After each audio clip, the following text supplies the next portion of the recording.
My name is Paul, and I'm 35. I work as a contractor in Milwaukee. Life hasn't exactly been easy these past few years. The divorce took a lot out of me, and I've found myself struggling to stay centered. The one thing that's always brought me some peace is fishing. My dad taught me how to fish when I was a kid, and even after all these years, it's the only thing that makes me feel connected to something steady, something bigger than myself.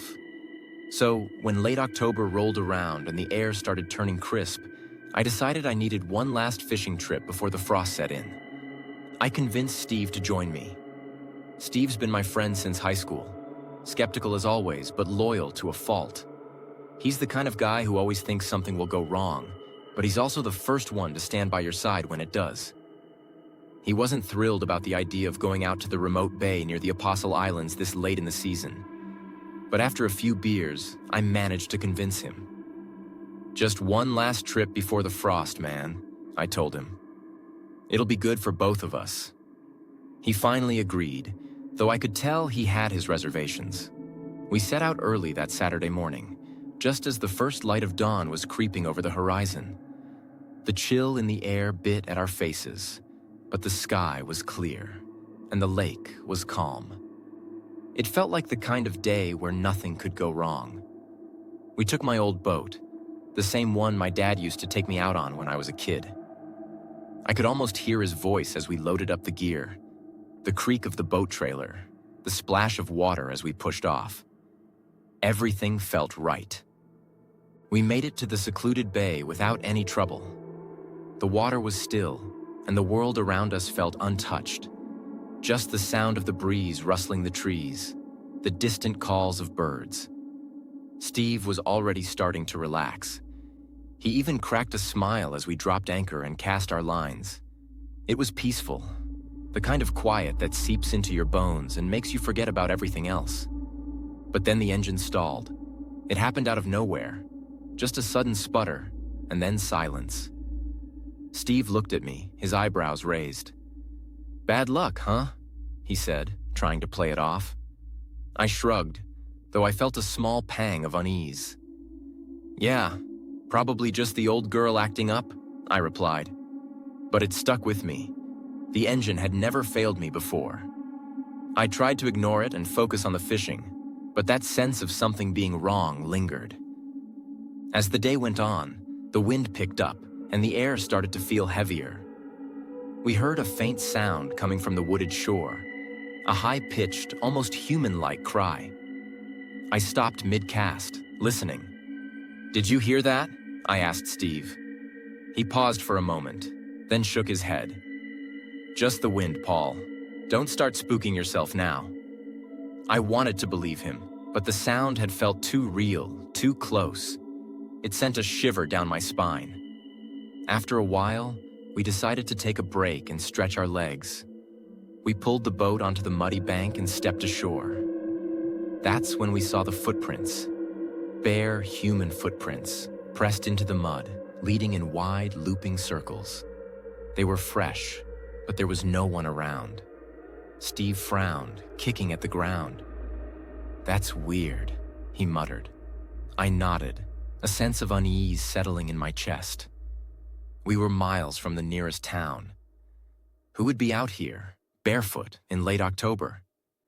Things took a turn when Steve went back to the boat to grab the cooler. I was still on shore, staring at those footprints, when I realized he'd been gone too long. "Steve?" I called out, my voice echoing over the still water. No answer. I walked back to the boat, my heart pounding harder with each step. The cooler was still there, but Steve was gone. His jacket, the bright orange one he always wore, was draped over a low branch near the water. It was as if he'd just vanished. I felt a cold sweat break out across my skin. Panic set in as I started calling his name over and over. The bay swallowed my voice, giving nothing back but the rustle of leaves and the gentle lap of water against the boat.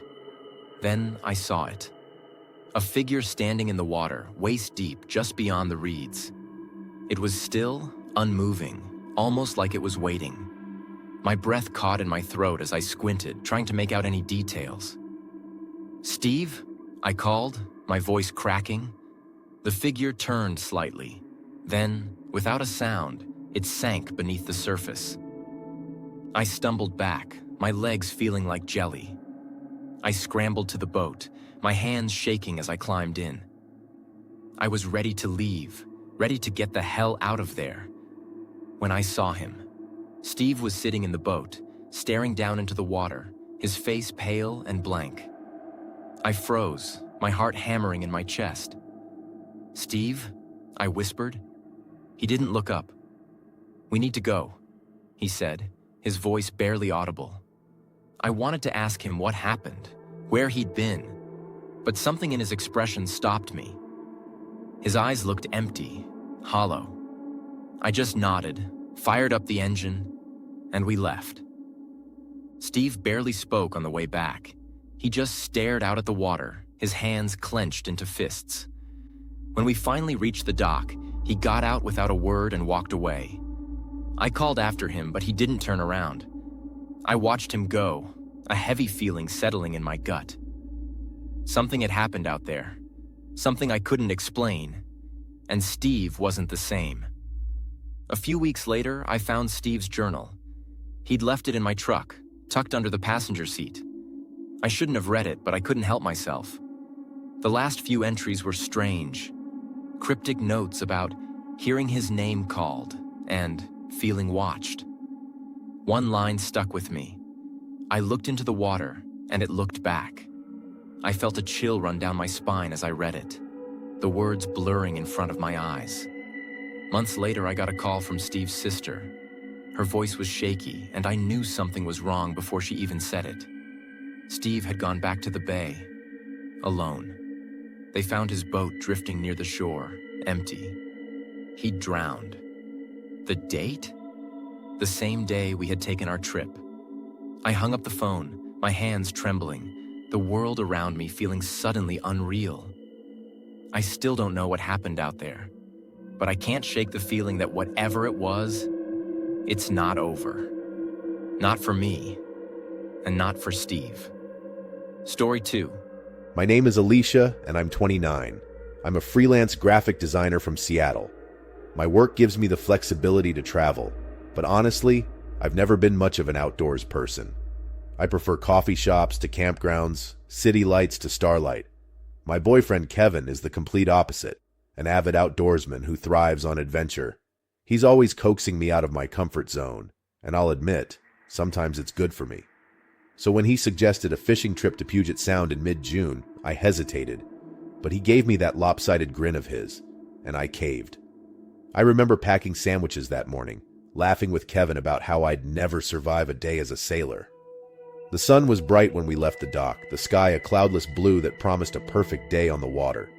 Kevin was in his element, navigating the boat like he was born for it, while I sat back, watching the shoreline drift away, the buildings shrinking into the distance. I tried to relax, tried to ignore the nagging discomfort I always felt on open water. Kevin had a way of making everything seem easier, safer, even if I knew deep down that my fear of deep water wasn't going anywhere. It was about noon when things started to shift. I noticed the horizon darkening, thick, heavy clouds gathering out of nowhere, swallowing the blue sky. The change was fast, too fast, and a knot of anxiety began to tighten in my stomach. "Kev, wasn't the forecast clear today?" I asked. He nodded, his brow furrowing as he checked his phone. "Yeah, no storms were supposed to come in." But the wind was already picking up, tossing the waves, making the boat sway a little too much for my comfort.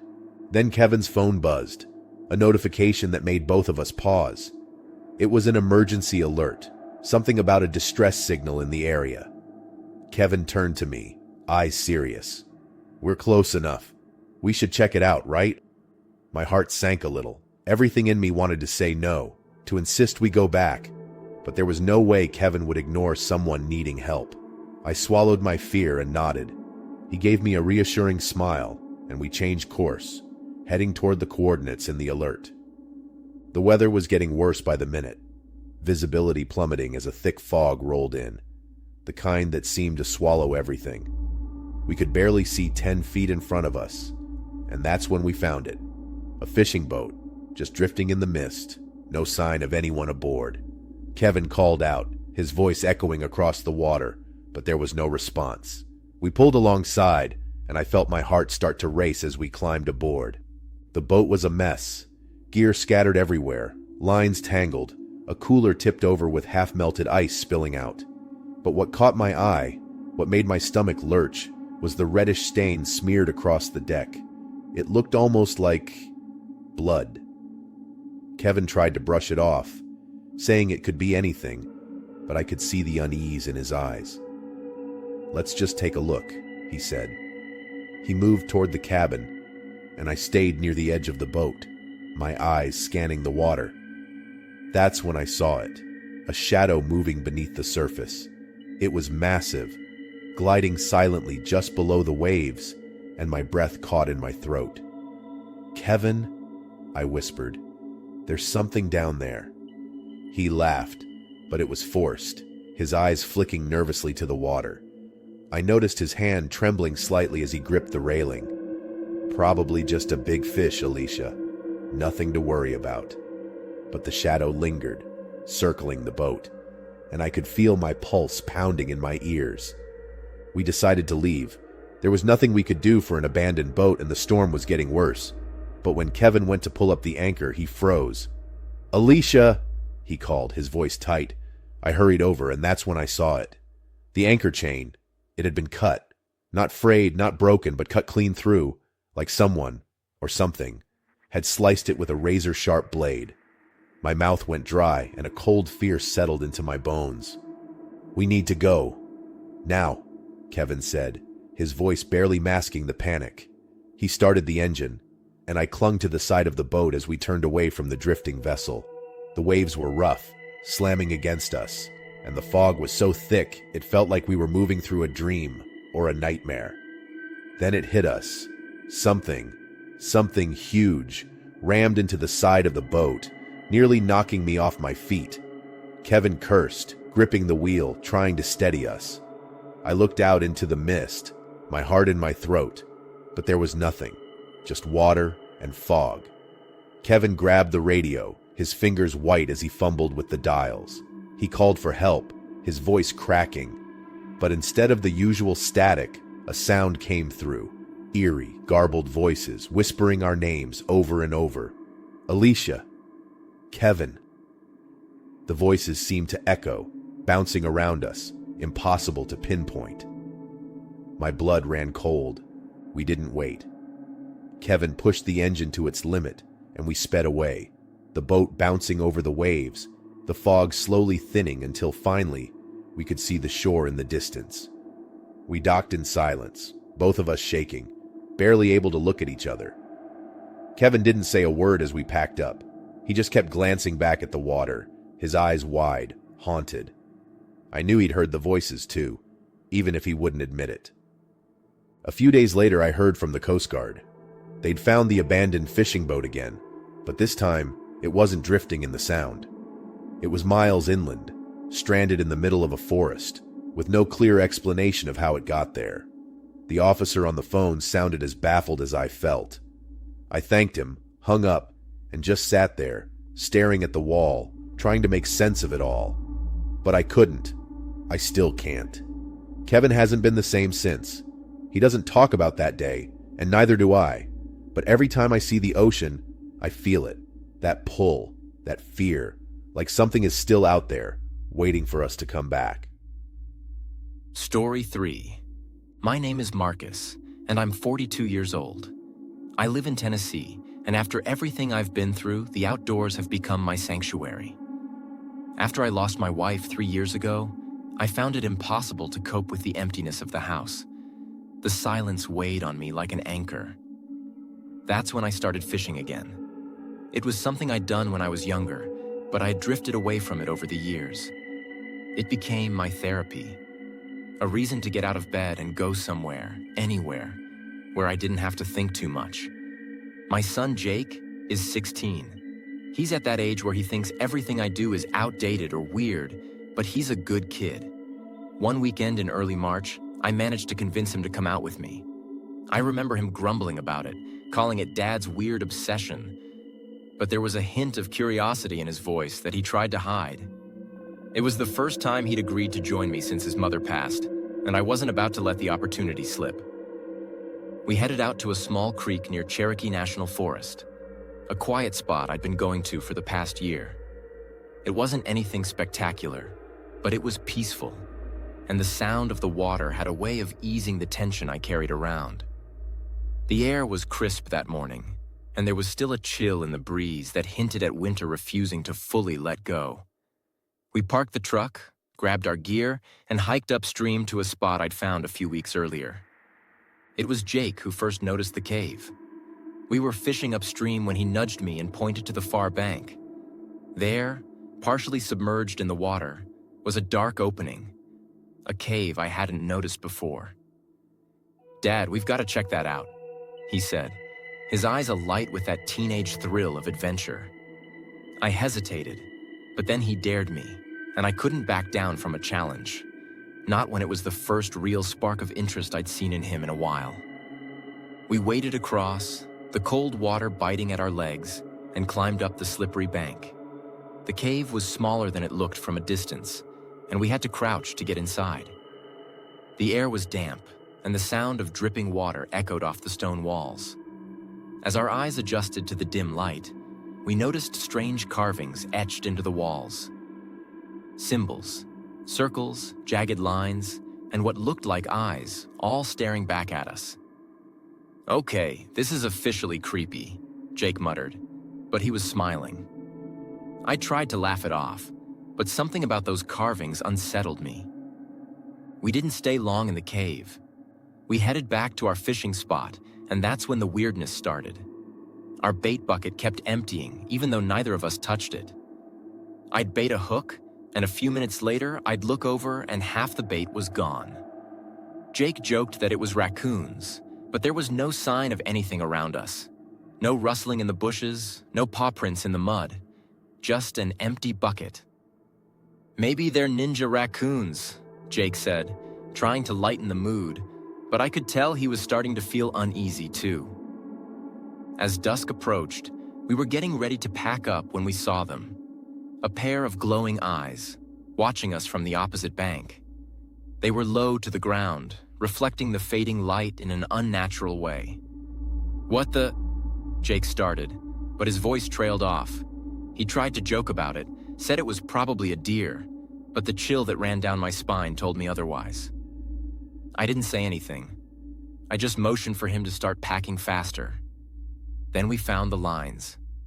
Fishing lines stretched across the creek, tied between trees, with small charms dangling from them.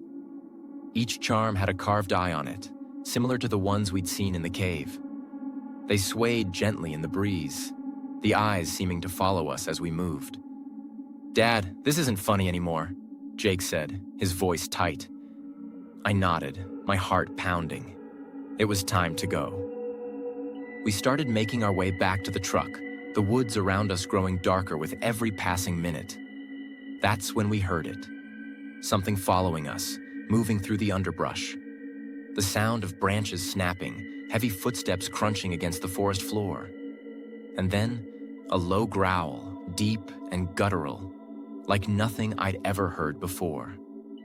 I glanced back, but all I could see were shadows. "Keep moving," I told Jake, trying to keep my voice steady. He didn't argue. We hurried, almost running, the sound of whatever was behind us growing closer, the growling more insistent. When we finally broke through the tree line and saw the truck, I felt a surge of relief. But that relief vanished the moment we reached it. The windshield was smeared with mud.